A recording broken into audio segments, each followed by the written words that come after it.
Que el Altísimo Dios Todopoderoso les bendiga grande y poderosamente a toda nuestra gente del área metropolitana de Washington, D.C.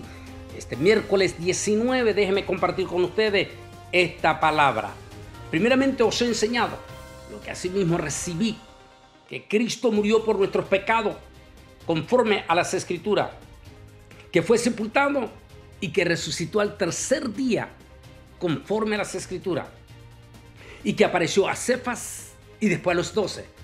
Y después apareció a más de 500 hermanos a la vez, de los cuales muchos viven aún y otros ya han muerto. Después apareció a Jacobo y después apareció a todos los apóstoles. Y por último, como a un abortivo, se me apareció a mí. Primera de Corintios, capítulo 15, versículo 3 al 8. Déjenme compartir con ustedes esta reflexión. El final del sumo sacerdote Caifás. Caifás, sin lugar a duda, tomó protagonismo este personaje en la historia del cristianismo por la muerte, pasión y resurrección de nuestro Señor y Salvador Jesucristo. ¿Quién era Caifás? Caifás era el sumo sacerdote del grupo de los 70. El poder religioso en Israel en la época de Yeshua Nazareno estaba compuesto por un grupo de 70 que eran los que estaban en la más alta jerarquía. Estos 70 representaban a los tres poderes religiosos que dominaban la magnitud de todo el pueblo de Israel, religiosamente hablando. Uno de esos grupos era el movimiento de los fariseos, que representaba a la inmensa mayoría del pueblo de Israel, de clase media hacia abajo. El segundo grupo religioso era conocido como los saduceos, que representaba a la parte clase media, clase arriba. Se consideraban como los religiosos liberales, religiosos judíos liberales, como quien dice hoy en día los reformados en Israel. Y el tercer grupo era conocido como los escribas o los escribanos. Este grupo estaba compuesto, su misión era exclusivamente lo que hoy llamaríamos el cuidado, el celo de la teología. Eran los que se estaban al cuidado que cuando se hiciese una transcripción de las escrituras no se violentara ni una tilde ni una jota. Esos tres grupos estaban representados en el grupo de los 70. Este grupo de los 70 que era el que controlaba en su totalidad todo el mundo religioso de Israel, y en aquel entonces se administraba, estos tres grupos administraban total y absolutamente todo el sistema de liturgia, incluyendo todo el poder económico que involucraba el templo. Este grupo era la voz oficial ante el poder político que manejaba o dominaba en aquel entonces el pueblo de Israel, como era el poder político romano. Este grupo de los 70 eran los únicos que eran recibidos directamente por el representante del poder político de Roma, que en aquel entonces había sido nombrado en esos años anteriores el famoso Poncio Pilato. Era el procurador en aquel momento de parte del César. Se dice que al ser el procurador ante el Imperio Romano frente a Israel, era considerado un hombre de altísima confianza del César. De manera que Poncio Pilato, de quien hablaremos en su momento también, era la voz política, y él congeniaba con la voz religiosa, y de esa manera ellos se sentaban en la mesa y tomaban las decisiones cuando se tenía que mediar para evitar cualquier conflicto de levantamiento del pueblo de Israel. En otras palabras, era una forma de congeniar entre el poder religioso y el poder político, lo que hoy llamaríamos nosotros el ecumenismo. Caifás se dice que en aquellos días también estaba recién nombrado como sumo sacerdote.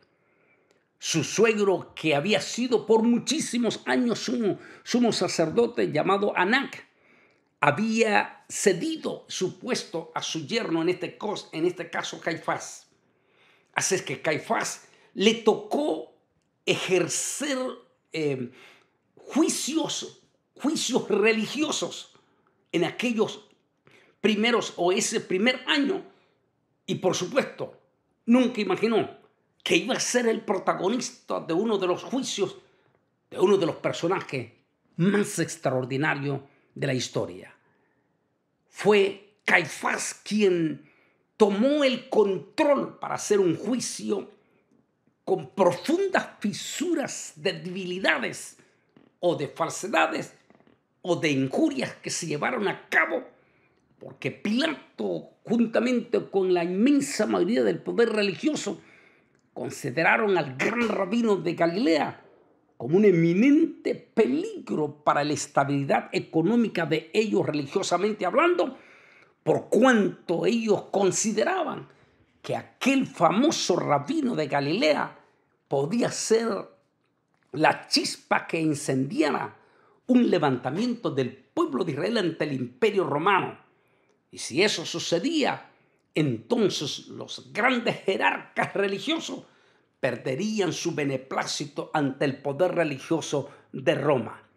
Es por eso que en una de esas reuniones en que buscaban cómo deshacerse de Jesús o Yeshua Nazareno, Caifás dijo las célebres palabras sin darse cuenta proféticas, que era necesario que un solo hombre muriera a favor del pueblo. Sin darse cuenta, estaba cumpliendo una profecía, porque Yeshua Nazareno, o Jesús el Nazareno, vino para ofrecerse voluntariamente en sacrificio, no solamente para el perdón de los pecados de su pueblo de Israel, sino para que toda la humanidad también tuviese la oportunidad de ser salvo. Así es que Pilato toma la grandísima decisión y formará parte de una historia profética que se cumplirá en él en forma negativa. Como le decía un buen amigo que iba viajando junto con él el pasado jueves camino a Nueva York, en esa campaña preciosísima que tuve en la iglesia Restauración, ahí en la ciudad de Nueva York, junto con el pastor Luis Pérez. En el camino que iba a Nueva York, me tocó estar junto con una personalidad extraordinaria de McAllen a Houston, un gran amigo, una persona de liderazgo nacional y a la vez uno de los grandotes del Partido Republicano. Y en un momento me decía él, Antonio me decía, las profecías se tienen que cumplir. Estábamos hablando de los acontecimientos que están pasando en el mundo e inclusive en el cambio climático. Y le decía a él, sí, las profecías se tienen que cumplir, pero hay dos tipos. Y se tiene que cumplir, pero que no se cumple en mí. Es decir, yo no seré parte negativa para que se cumpla en mí junto con el resto de la gente esa profecía. Él se puso a reír y me dijo, estoy 100% de acuerdo contigo. Se tiene que cumplir, pero no en nosotros. Es decir, no seremos nosotros parte del cumplimiento de la parte negativa de una profecía. En este caso, el sumo sacerdote Caifás va a ser protagonista del cumplimiento de una profecía, pero tristemente y lamentablemente o catastróficamente en la parte negativa. Era tal vez su primer juicio famosísimo, juicio religioso famosísimo, ahora que él era el nuevo sumo sacerdote. Pero también las ansias de mantener el poder y el control, esas ansias de mantenerse por encima de la voluntad de Dios, lo llevó a cometer terribles errores que, si bien es cierto, tenían que cumplirse, pero que lamentablemente le tocó a él ser la parte negativa. La noche del enjuiciamiento sobre el famoso rabino de Galilea, el sumo sacerdote Caifás dice, junto con un grupo de los 70, porque hoy en día se sabe que el grupo de los 70 en su totalidad no fue convocado esa noche, puesto que Caifás sabía que entre el grupo de los 70 había prominentes religiosos que no compartían la visión de Caifás en cuanto a Jesús, porque simpatizaban con Jesús el Nazareno. Algunos de esos grandes de los 70 estaba el famoso Nicodemo y también José de Arimatea. Se dice que posiblemente tanto José de Arimatea como Nicodemo no fueron convocados esa noche apresurada de ese juicio que Caifás ejecutó para encontrar a Jesús culpable religiosamente, que lo llevase a presentarlo frente a Pilato y de esa manera buscar cómo ejecutar a Jesús el Nazareno. Aunque Caifás tenía profundas evidencias y contundentes evidencias de que las acusaciones que le hicieron a Yeshua Nazareno eran completamente falsas. Con todo y eso, buscó una forma en que lo justificase él como sumo sacerdote para ejecutar la orden. Y eso fue hacer que Jesús se declarase públicamente delante de él y delante de la ala religiosa de que Yeshua Nazareno era el Hijo de Dios. Para ello, esa declaración era prácticamente decir públicamente, yo soy Dios entre ustedes. Y por lo tanto, para él, sumo sacerdote y lo demás, era una blasfemia suficientemente fuerte como para deshacerse de Jesús. Y así lo hizo Caifás en una forma deliberada o malintencionadamente. Le dijo, ¿eres tú el Mesías de Israel? Y Yeshua le dijo, tú lo has dicho. Y no solo eso, sino que mirarás. Y cuando dijo todo eso, rasgó sus vestiduras. Y entró Caifás desde aquella noche y la siguiente mañana en la historia que haría escrito en la historia del cristianismo. Luego que Caifás participó no solamente en levantar al grupo de la muchedumbre, porque recuerde que el líder religioso tiene el poder de llevar a los seguidores hacia la desgracia o hacia la bendición. Es por eso que una vez dijo el hermano del Señor, escritor de la carta de Santiago, que en original es Jacobo, dijo, no procures hacerte maestro. Está hablando de los pastores que podrían llevar a una congregación entera al camino equivocado. Porque las congregaciones a veces ciegamente están dispuestos a seguir las directrices de su propio líder religioso. En este caso, Caifás manipuló una multitud de religiosos de Jerusalén. Los alborotó, los manipuló y los convocó para irse en cantidad considerablemente grande y llevar a esa multitud a Jesús para presentárselo a Pilato y obligar al líder político que congeniaba con el poder religioso a que ejecutase la muerte de cruz a aquel nazareno. Aunque Caifás sabía 100% junto con otros religiosos que Jesús era inocente, como ellos tenían terror de que el rabino de Galilea encendiese la chispa del pueblo, advierte que Jesús los había desenmascarado a ellos de las múltiples hipocresías religiosas. Ellos decidieron mejor deshacerse de Jesús y cuidar sus puestos privilegiados de poder religioso, que significaba un poder económico de buena vida. Así, finalmente Caifás logra el edicto final de Pilato, que en su momento hablaré también de Pilato. para que crucifiquen a Jesús. Y posiblemente al estilo del rabinato de la plebeya, hasta marchó junto al crucificado montado en su burrita, que era lo popular para los rabinos en aquel entonces, viendo cómo humillaban y sacrificaban al gran rabino de Galilea.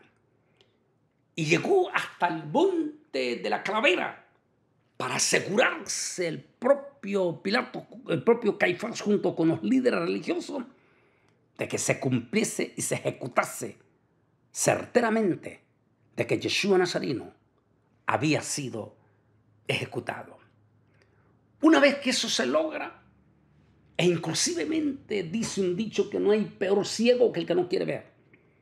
No solamente ellos ya habían sido testigos de los milagros contundentes de Jesús y aún así no creyeron, sino que ahora, el momento de la crucifixión de Jesús, algo que es completamente inusual en Israel, porque es plena primavera en Israel.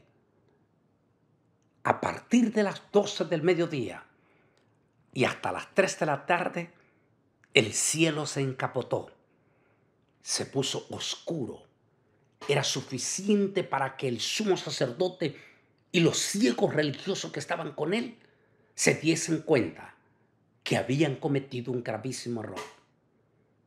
Pero lamentablemente endurecieron su corazón. Regresaron antes de las 3 al templo para cerrar, porque comenzaba el Shabbat Shabbatón. Y cuando estaban en ese momento, previo a las 3 de la tarde, que era para cerrar el templo, es el mismo instante en que el rabino de Galilea exhaló con su séptima palabra. Dice la historia que en ese momento hubo un fuerte temblor en Jerusalén. Y el lugar santísimo, la cortina que divide el lugar santo del lugar santísimo, se rompió. Otra evidencia contundente para que aquellos grandes líderes religiosos se diesen cuenta que habían cometido un error. Pero aún así, decidieron no creer y cerraron sus ojos ante las contundentes evidencias que significaba Yeshua Nazareno. No solamente eso, sino que el propio Caifás, junto con el ala religiosa resentido, fueron donde Pilato para decirle que mandase una guardia especial. Sí, una guardia especial, a fin de que asegurasen que Jesús no resucitase. El testimonio es contundente. Al tercer día, Yeshua Nazareno resucitó. La Biblia dice en múltiples de pasajes del libro de los Hechos y de las cartas que resucitó el primer día de la semana. No, como dicen algunos ahí que fue en Shabbat. No dice la Biblia específicamente el primer día de la semana. Esa resurrección fue debidamente documentada por Caifás, porque la historia dice que el mismo Caifás y sus súbditos que participaban en esta falsa acusación sobornaron a los soldados romanos para que callasen la verdad de la resurrección de Yeshua Nazareno.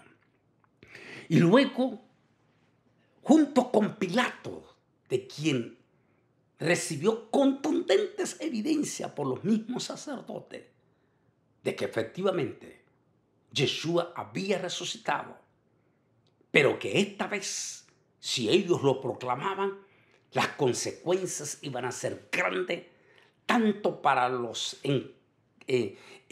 ¿cómo se dice?, encopetados religiosos, como para Poncio Pilato. Significaba el fin de su gobierno y con ello el fin de su buena vida.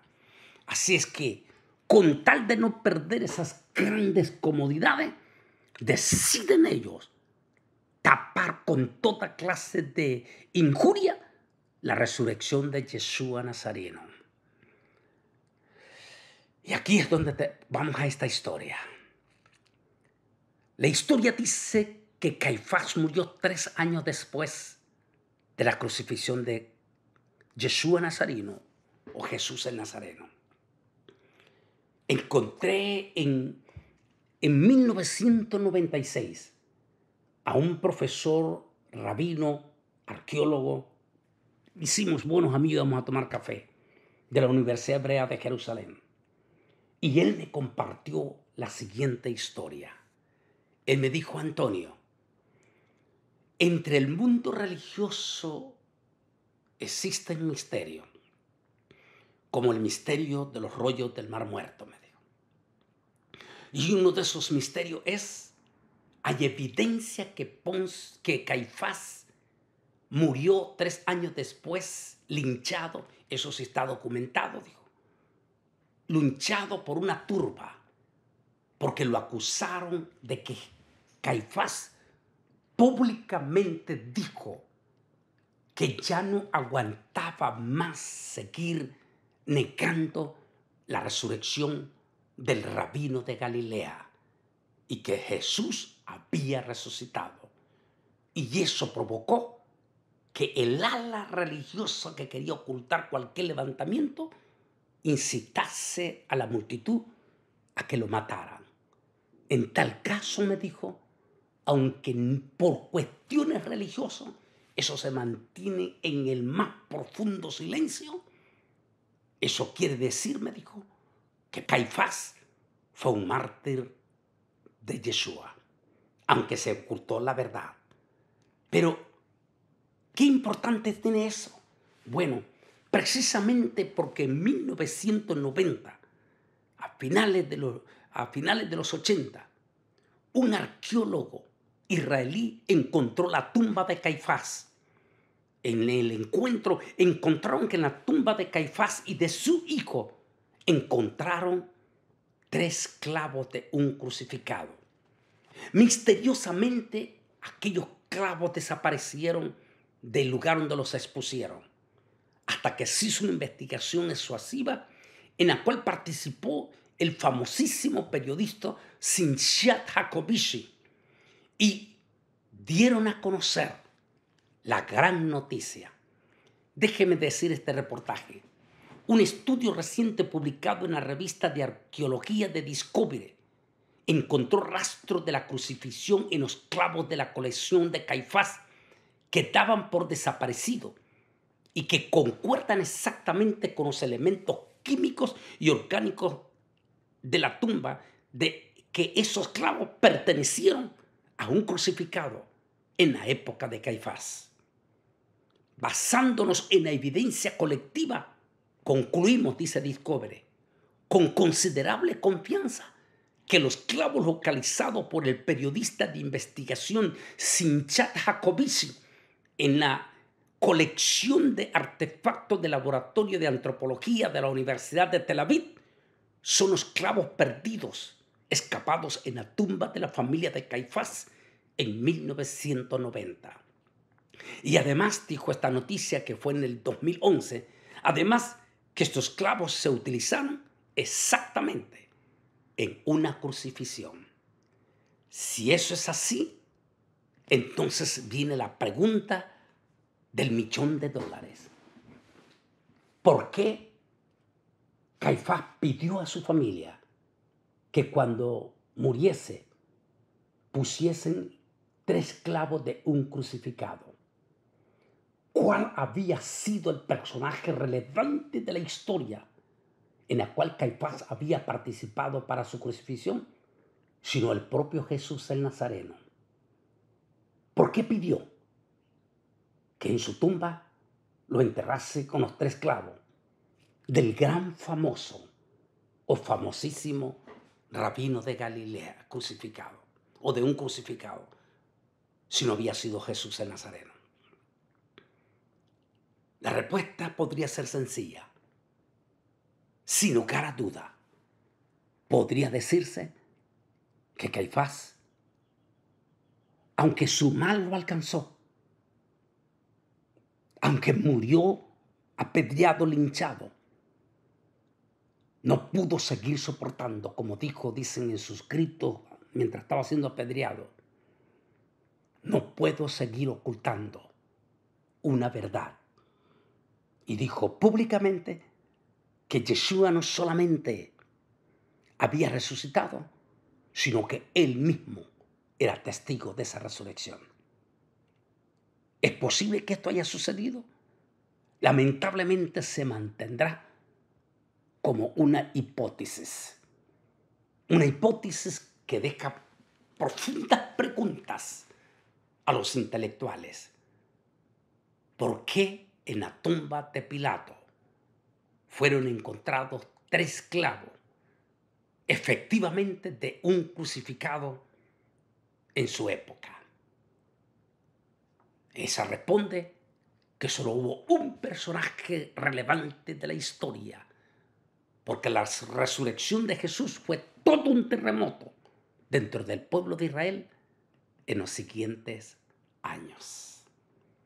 Si eso es así, aunque Caifás finalmente, el mal de lo que había hecho lo alcanzó y murió solo 3 años, igual que su colega Poncio Pilato, que ya no tuve tiempo de hablar de él. También murió 3 años después. El otro se suicidó y previo a suicidarse dicen que pedía agua para lavarse las manos. En tal caso le pasó la de Judas Iscariote.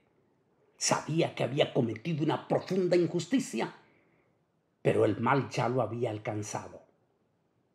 Y definitivamente se fue a la eternidad sin Dios, sin fe y sin esperanza.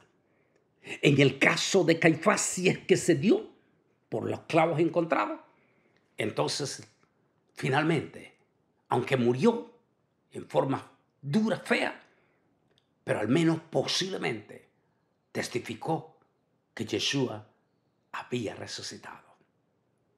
En otras palabras, fueron protagonistas del cumplimiento de una profecía, pero en la parte negativa. El mensaje para nuestros hermanos es: las profecías de la venida de Cristo se están cumpliendo, pero pastor, hermano, que no se cumpla en la parte negativa en ti, porque entonces tendrás graves consecuencias. Que se cumpla en la parte positiva de los que creemos y esperamos su venida, como los primeros cristianos que creyeron en su resurrección también. Que el Altísimo Dios Todopoderoso te bendiga, y les tengo pendiente lo de Pilato.